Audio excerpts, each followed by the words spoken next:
Hey folks, I'm Morgan Springless. I'm a 20-year veteran of the U.S. Army turned author, and I talk about how I bring tactics into my storytelling.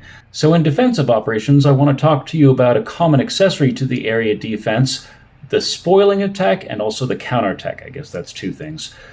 And so, as the name says, they're attacks. These are attacks, offensive operations undertaken for a defensive purpose. So the spoiling attack is done by the defender in a limited quantity, so a smaller force aside from the main defensive force, and it attacks the offensive force, the attacker, before they're ready to attack. So it basically just gives them a pop in the nose. It bleeds combat power, catches them by surprise, may destroy some critical resources or supplies, forces them to deploy.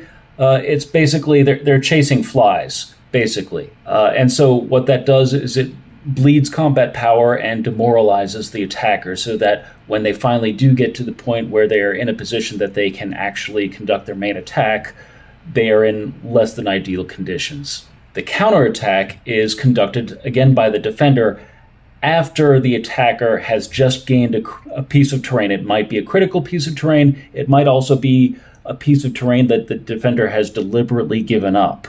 And so when an attacker seizes a piece of terrain and they're consolidating on it, that is exactly the moment when they're the most vulnerable, because they haven't put themselves in a position where they can best utilize that terrain. They haven't taken over any of the fortifications. They haven't restaffed any casualties that they've taken.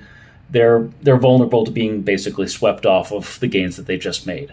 So an example of the spoiling attack is in the prelude to the Battle of Cerna Hills in my first book, The Witches of Cerna, and other offensive and defensive operations, again in The Witches of Cerna, and in the sequel, Unseen Wrath. Come check them out. I think you're going to enjoy them. Thanks so much.